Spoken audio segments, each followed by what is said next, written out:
Okay, so I've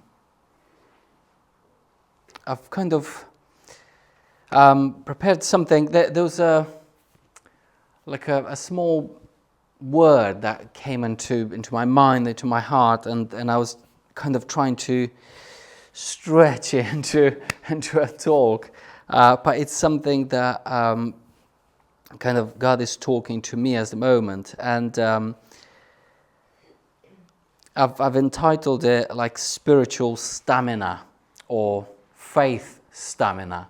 Stamina means wynosiливость. So I remember watching this because we've got in Bournemouth a marathon. I think every year there's a marathon, and I remember one year we were driving to some banks and I could see people running and kind of and they were all running towards the finishing line. There's a finishing line and everybody's kind of running towards that, and it's a little bit like Poole when he's talking that in life we're running this race, race of faith. We're running towards this goal, and I know that many people have likened faith to a muscle. Like faith is like a muscle, and also faith, looking at this marathon as people running, it's almost like legs. We all, I know there's exceptions, but we all have legs, and so we don't get upset at somebody who can run faster or can run longer or can run. We all have legs, but what are we doing with them? Some people have trained them, you see, and so they can run faster, they can run quicker, they have a better stamina. The muscles, they don't get tired so quickly, so they can withstand a longer run. And so faith is a little bit like legs, because we have all been given faith. It says that all have received a measure of faith. And so what I noticed in that marathon as I was watching is that some were running faster and some were running slower. It was nobody was running together as a group. Some could go ahead, and some were kind of falling quite a bit behind. And one thing I observed was that nobody was complaining. Nobody said, well, this is unfair. You know, they are faster than me. This is unfair. I don't have as good a stamina as they have. Everybody kind of accepted that I am where I am in this race because of how much I've invested in my preparation for the race. I am where I am because of this stamina that I have. Because in these races, you try not to run too fast as the start, because you burn out. And so it's not quite as much about the speed as it is about the stamina, is outlasting the race, is finding this rhythm so that you can last till the end. And so what I found is that people were not complaining of where they are. And sometimes in the church you do have that where, you know, God, that's unfair, you know, look at them and look at them and look, you know, you're blessing that, you're doing this, you know, whatever. And life is a little bit different.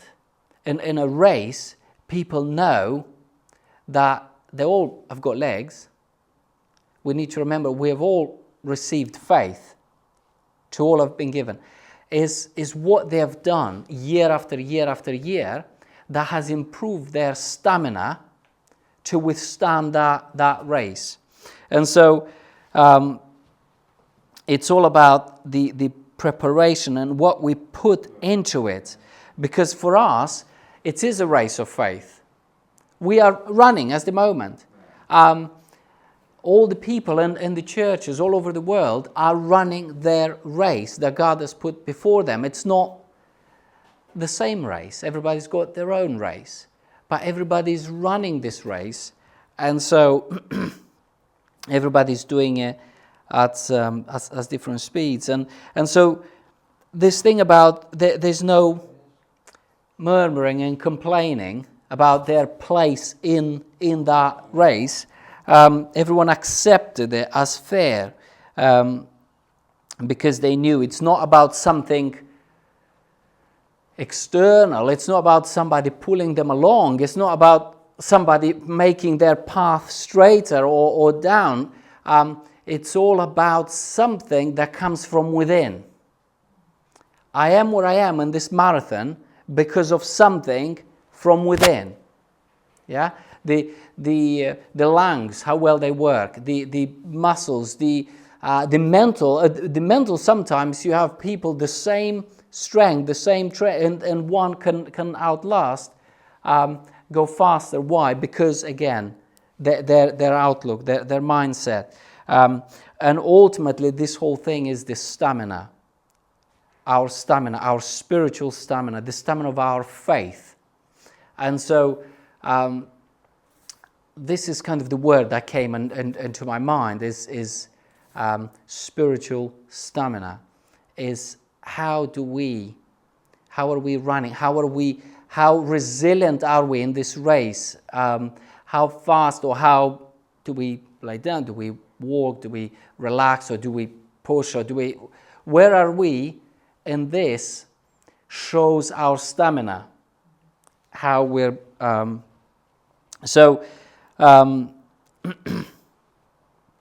now some people I've noticed is that they would just give up and stop, whilst others would keep running, would carry on. So you kind of see this agony on people's faces when they reach that moment where they just cannot go. That's it. I've had enough. This is me done.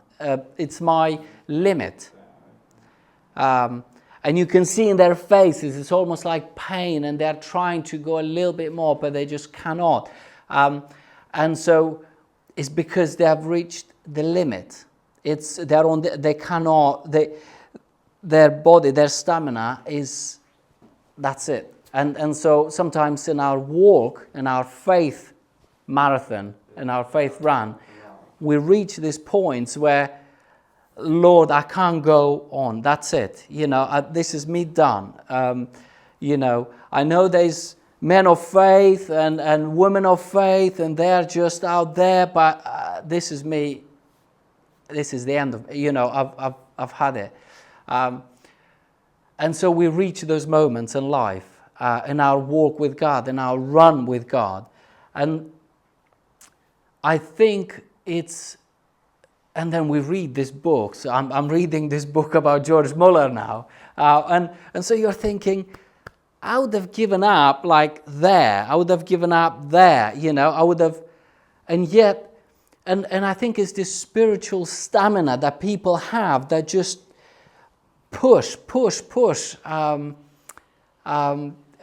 done some wrestling in Moldova, and I reach points where I would just not be able to. And I was reading this this book about there's this Russian wrestler Karelin, who has won multiple Olympic Games and world champions and whatever. And he was interviewing him. How do you? And he said, when I'm really, really, really tired, when I can't do it, I just go and run for a little bit. Like how in my mind that was not. But in our faith walk is when we've had it. That's it. I've had it. I'm done. Lord, I'm done. And his words would be, just go and pray for a bit. Just go and pray for a little bit. As that moment. And you're thinking, I don't want to pray. I'm done. Lord, you know what that means. Done. End of it. Not interested. And yet in this run, people stop because they're at the end of themselves. They just feel like they can't go another step. And so I think we have all been in those places in our lives that we feel like we can't go on another inch. And I want to talk today about this spiritual stamina, because in the 17 years of Christianity that I've been a Christian, I've seen people stop, give up, and go.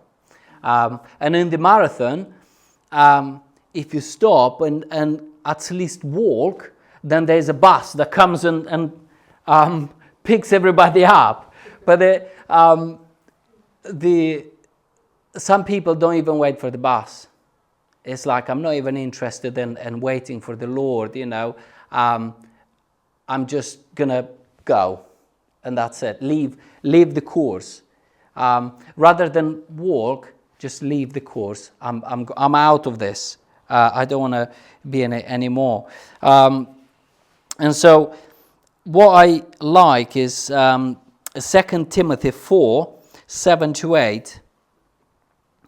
2 Timothy 4, verse 7 and 8. I have fought a good fight. So this is Poole, the Apostle Poole, telling Timothy this. I have fought a good fight. I have finished my course. I have kept the faith. And we read that and it's like, oh Lord, may this be about me, you know. May this be about me when I'm on my last seconds, you know.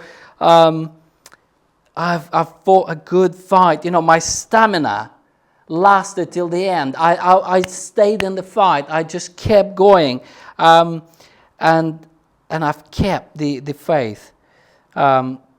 Henceforth there is laid up for me a crown of righteousness, which the Lord, the righteous judge, shall give me as that day. And so he's kind of looking forward with all the runners. They look forward to the crowning, to the prize, to that finishing line. So, and we are all running our race, and the course is different for everyone, but it's still a race. We must not forget that God calls different people to different things, but it's still a race. Whatever you're called to is still a race. It's still a race. And it still takes training. It still takes stamina. It still takes all of it.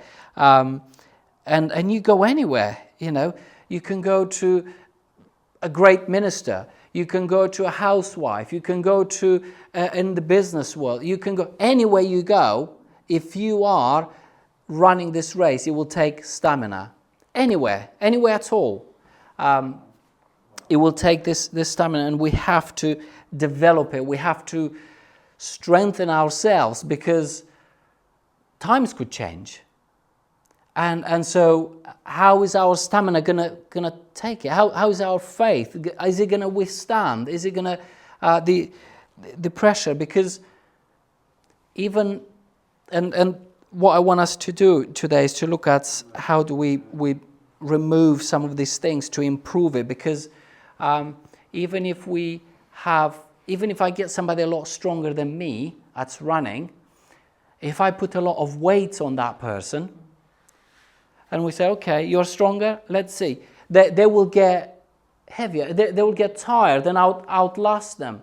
And so what I don't want to do is put the accent only on a strong stamina. It's also lasting the race, where we don't carry more than we need, because then we don't give ourselves a chance, yeah. And we sometimes can blame God that, you know, you didn't give me enough strength, you didn't give me enough grace, or whatever, when He has. It's just that we are carrying stuff which is going against us. So and so we are running this race to win. And 1 Corinthians 9:24 says, know ye not that they which run in a race run all, but one receives the prize? So run that ye may obtain this prize. So one receives it, and all of them run. And what he's saying is like, it seems crazy. There's sometimes you look at this marathons, or even in a competition, there's 100 people running. It's like, don't they know that only one receives it? Why don't they give up? You know, why Why are they running? They've got 1 in 100 chance of winning. What's the point? They don't see it that way. They don't see it that way. They're in there because they want to win. They think they can win. They will do everything to win. It's not. They don't look, well, there's 100 of, well, there's one of me. I'm gonna do this. I'm gonna win. I'm in this to win.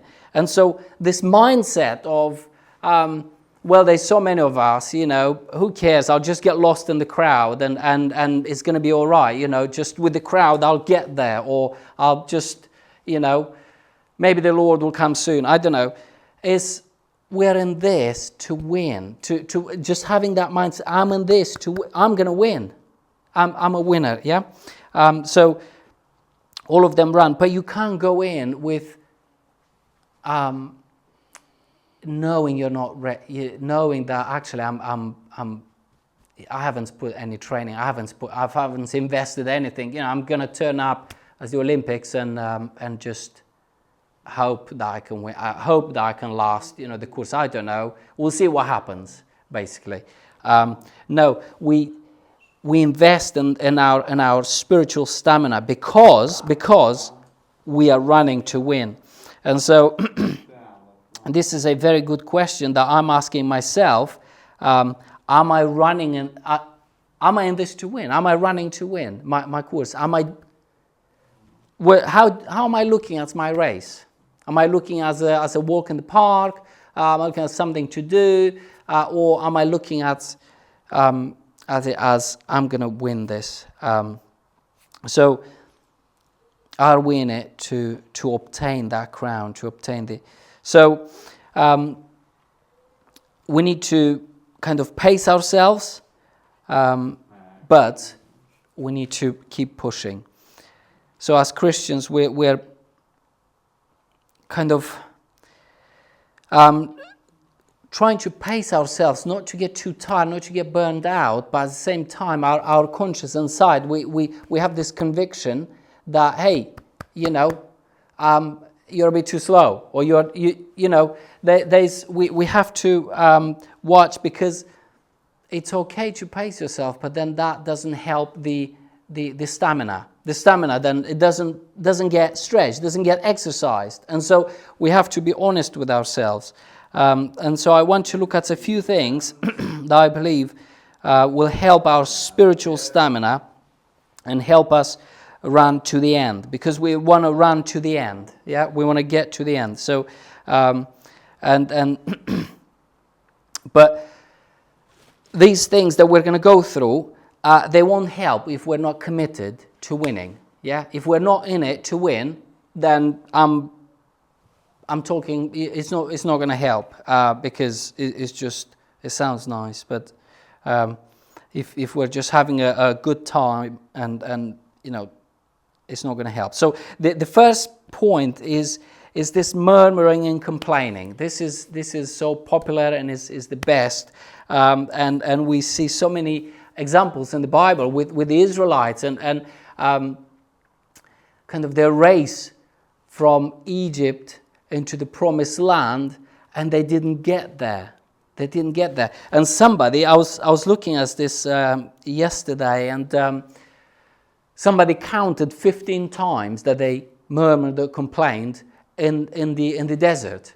And so once about food, once about meat, once about water, once about something else, is just complaint after complaint after complaint.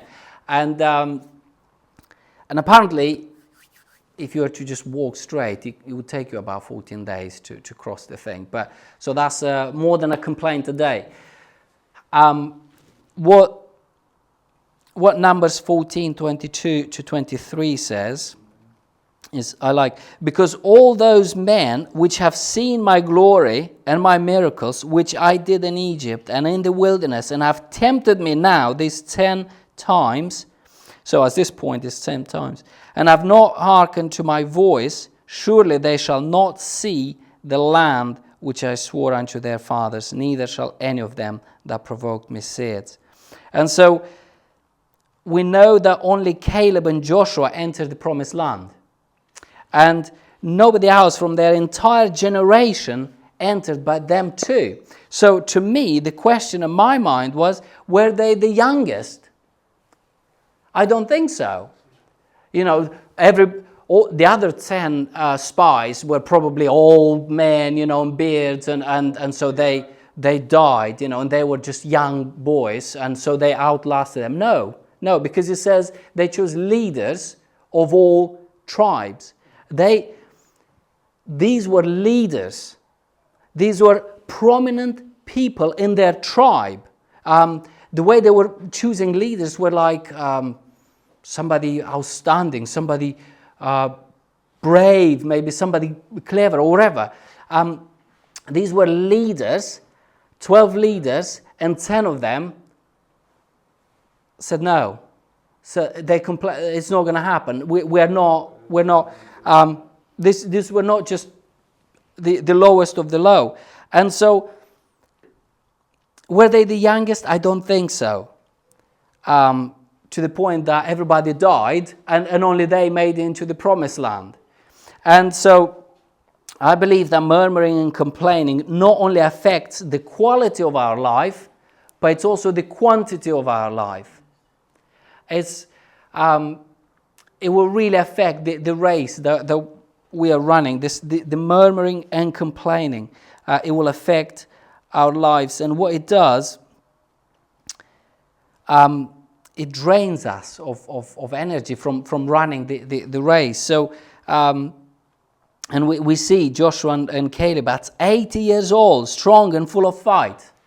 So it's the murmuring and complaining shortened their lives, and it shortened their strength or energy.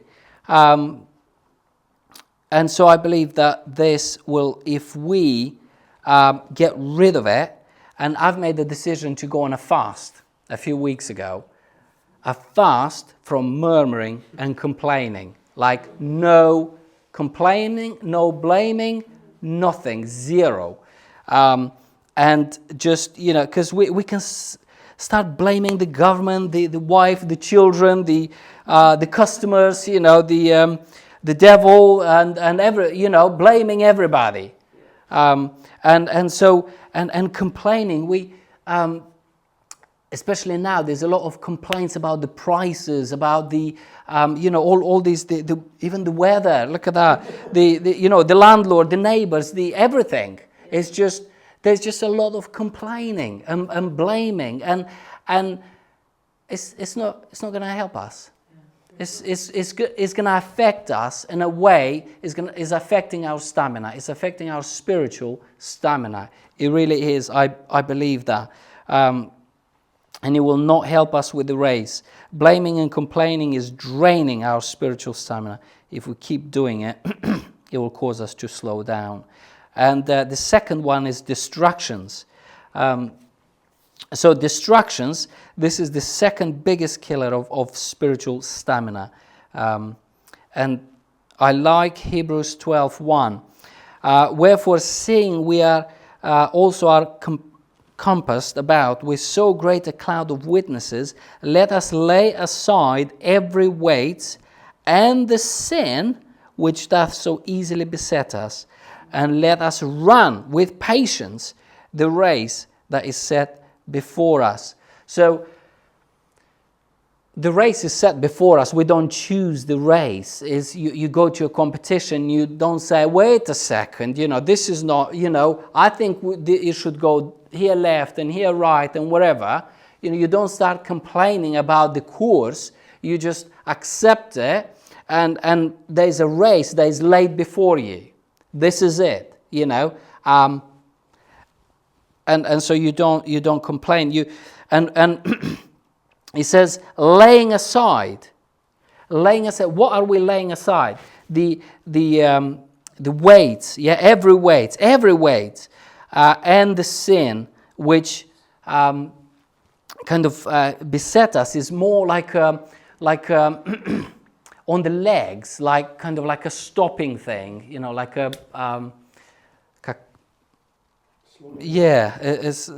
for the legs.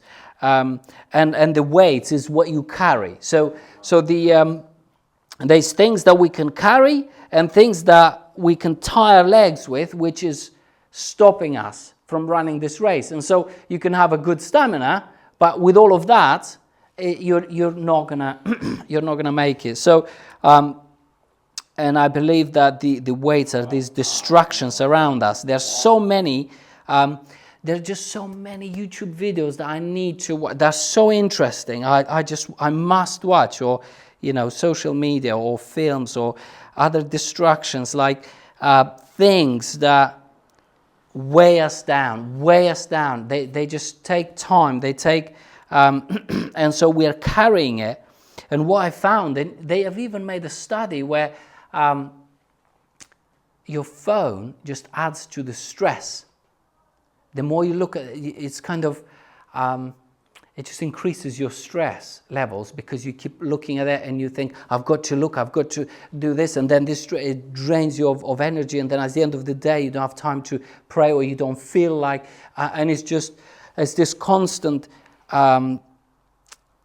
stress or weight that we carry, and it just drains our energy and we are more tired. And it's interesting that it says, and the sin which doth so easily beset us.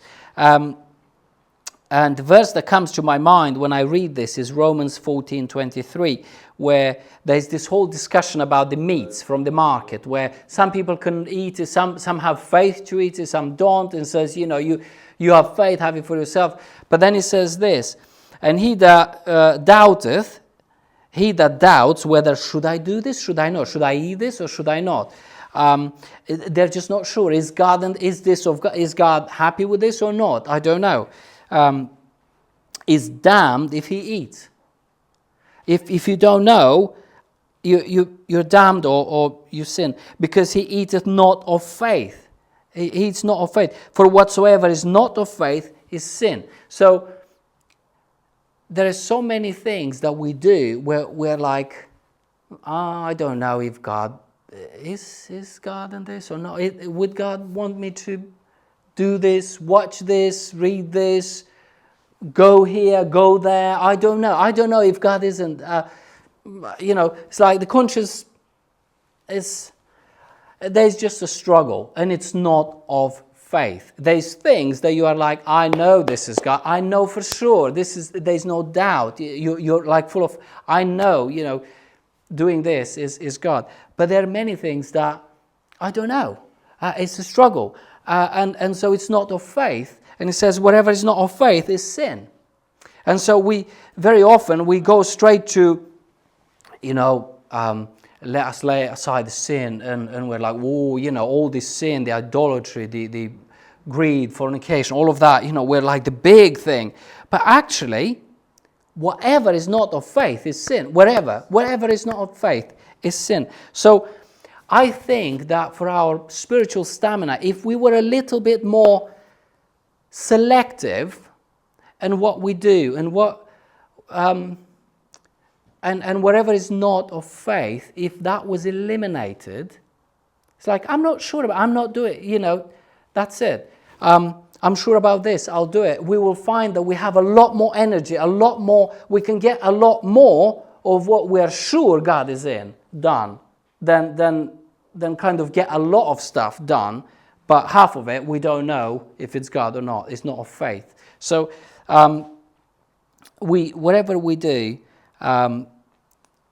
just to kind of improve our race, so we can run faster, we can run longer, we can run. I think some of these weights, some of this stuff needs to be kind of brushed aside, and we just concentrate on things that are of faith. I know for sure God is in this. I know for sure God wants me to do this.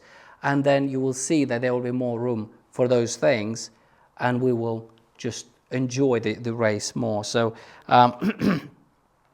so these distractions are one thing that are slowing us down, that are affecting our spiritual stamina. So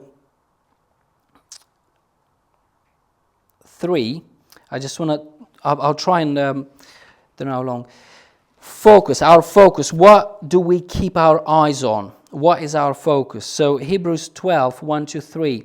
Wherefore, seeing we also are, again, compassed with all of this. In verse 2, looking unto Jesus, the author and finishing of our faith, who for the joy that was set before him endured the cross. Yeah. So looking unto Jesus, and then it tells us how Jesus endured the cross. But how did Poole run his race? He says, I've run my race. How did he do it? It tells us in here, he kept his eyes on Jesus. Keeping your eyes on Jesus. Like in the Bible college, this teacher was, how do you do it? Keep your eyes on Jesus. Rule number 2 is keeping your eyes on Jesus. Rule number 3, don't forget to keeping your eyes on Jesus. And so this is how we ran our race. Paul kept his eyes on Jesus. And how did Jesus endure the cross? He did not focus on the cross. He wasn't beholding the cross. It says, for the joy set before him. So behind the cross, there is joy that he was going to enter into what the Father had for him as the right hand and all of that, and all the people that were going to come in. He drew them through the cross into the family, and that is a joy. That is, and so for the joy set before him, he endured the cross. You don't look as the cross. You look as the joy, yeah? And Paul says the prize of the highest. So this prize is you hold your face, your focus on that, on Jesus for us and on the prize. So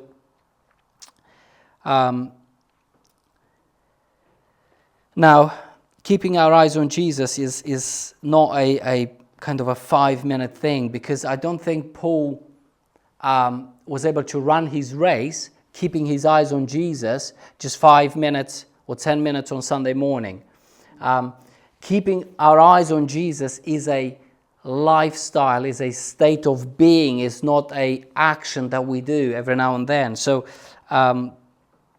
keeping our eyes on Jesus. God sometimes gives people a vision, and those people are consumed by this vision. They cannot stop pursuing it. They see, God has shown it to them, and they can see it with their eyes open, with their eyes closed. It's just, they have got this vision, and so they don't get tired. It's like their stamina is much stronger because they keep their eyes on that. And it says in the Bible, I haven't got the verse here, where it says that in the last days, because of the evil, some people, the love of many will grow cold. How are they? What is their eyes on? What are they focusing on? Affects their love. It's just gone cold. That's it. I've had enough. I'll go. Why? Because of what they are focusing on. That affects the stamina of their faith. And so they give up. That's it.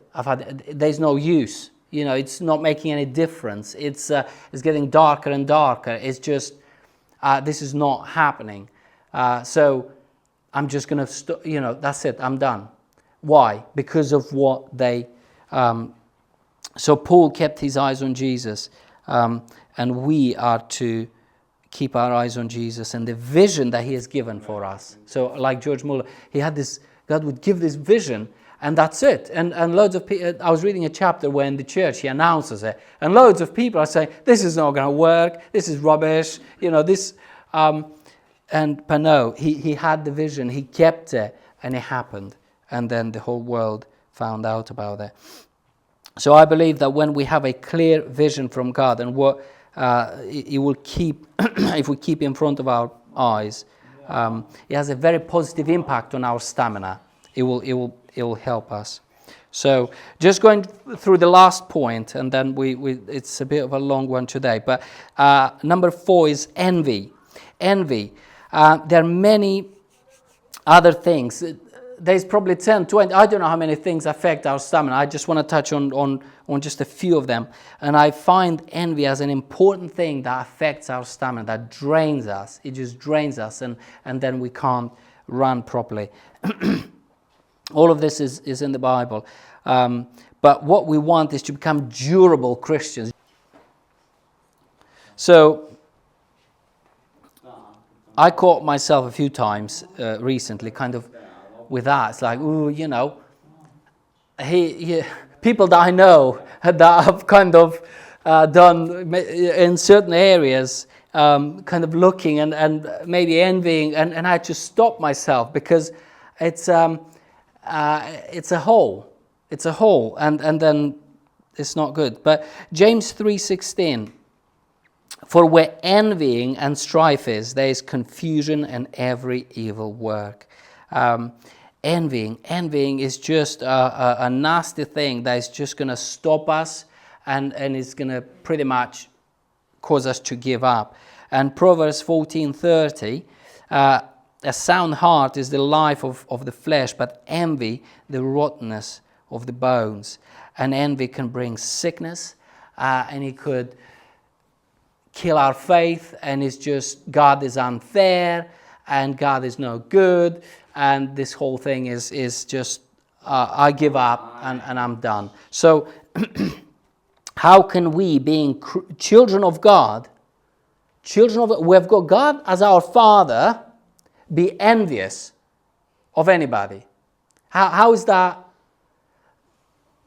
That doesn't compute. If you look at it, God is my Father.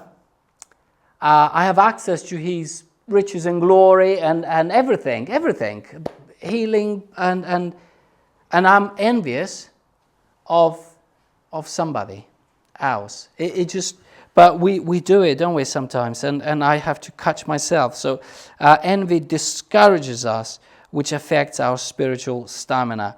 It will kill our stamina. So we need to learn to be content with what we have. And I know that the Bible says content with what you have, but what I want to add as the end is with what you have in Christ. Because very often we concentrate on what I literally have as the physical, only the physical. And so, and then what happens is, when you measure it with somebody else, all of a sudden your focus changes not to what you have, but what you don't have. And that's not what the Bible said. Concentrate on what you, be content with what you have.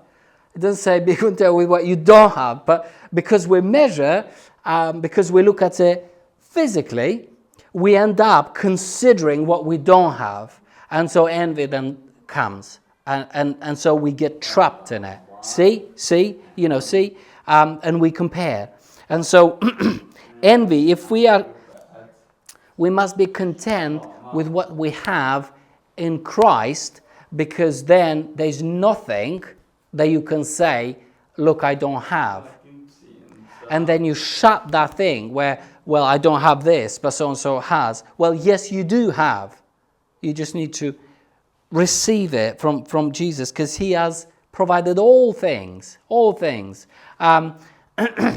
that we need, all things that we need. And so there's no point in being envious for a thing that you don't need. I don't need that, I don't envy somebody having crutches. I don't need them. I'm not envious of them because I don't. But everything we need has been provided.